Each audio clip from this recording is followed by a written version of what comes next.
चलना जाबो अमर टापू मेला जी, गुरु बाबा के ना घासीदास के जोड़ी दर्शन करके आवो।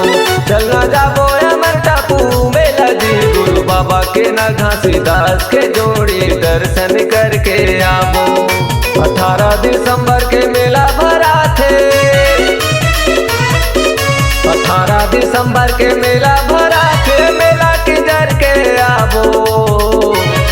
चलना जाबो अमर टापू मेला जी, गुरु बाबा के ना घासीदास के जोड़ी दर्शन करके आवो। चलना जाबो अमर टापू मेला जी, गुरु बाबा के ना घासीदास के जोड़ी दर्शन करके आवो।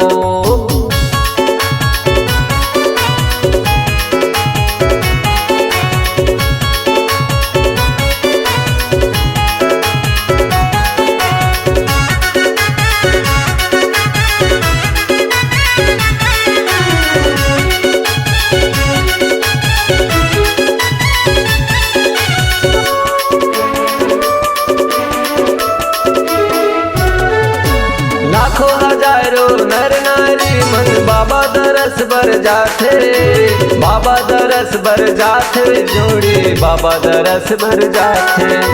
सादा के खंभा में सादा के झंडा लहर लहर लहराथे, लहर लहर लहराथे, जोड़ी लहर लहर लहराथे।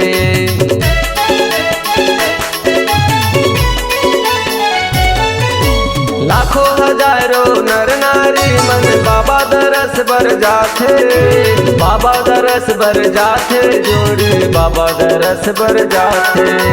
सादा के खंभा में सादा के झंडा लहर लहर लहराथे, लहर लहर लहराथे, जोड़ी लहर लहर लहराथे। दुर्गा बघेल के नाम से जोड़ी, दुर्गा बघेल के नाम से जोड़ी अमर टापू छागे।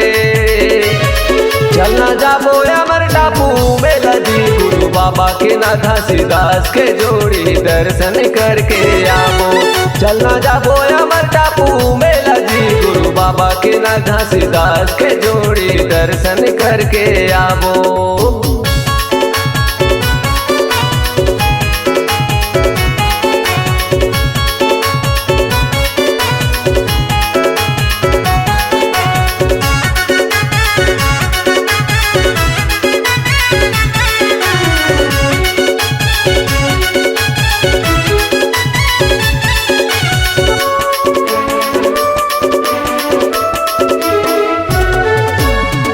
नदी के दूधरिया माँ बैठे आसन लगाए, बाबा बैठे आसन लगाए, जोड़े बैठे आसन लगाए। ध्यान करनी हम करत तेरा, देखत ध्यान लगाए, देखत ध्यान लगाए, जोड़ी देखत ध्यान लगाए।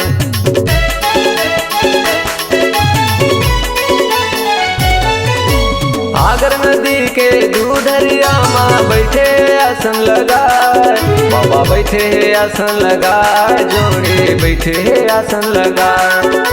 ध्यान करनी हम करत तेरा, देखत ध्यान लगाए, देखत ध्यान लगाए, जोड़ी देखत ध्यान लगाए। बाबा चरण माँ जाके जोड़ी, बाबा चरण माँ जाके जोड़ी मन के मनौती मनाबो। चलना जाबो अमर टापू मेला जी, गुरु बाबा के ना घासीदास के जोड़ी दर्शन करके आवो। चलना जाबो अमर टापू मेला जी, गुरु बाबा के ना घासीदास के जोड़ी दर्शन करके जाबो। 18 दिसंबर के मेला भरा थे, 18 दिसंबर के मेला भरा थे, मेला की जर के आवो। चलना जाबो अमर टापू मेला जी, गुरु बाबा के ना घासीदास के जोड़ी दर्शन करके आवो। चलना जाबो अमर टापू मेला जी, गुरु बाबा के ना घासीदास के जोड़ी दर्शन करके आवो।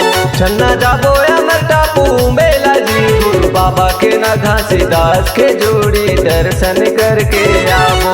चलना जाबो गिरतपुरी मेला जी, गुरु बाबा बाबा के ना घासीदास के जोड़ी दर्शन करके जाबो, घासीदास के जोड़ी दर्शन करके आबो, घासीदास के जोड़ी दर्शन करके आबो, घासीदास के जोड़ी दर्शन करके आबो, घासीदास के जोड़ी दर्शन करके आबो।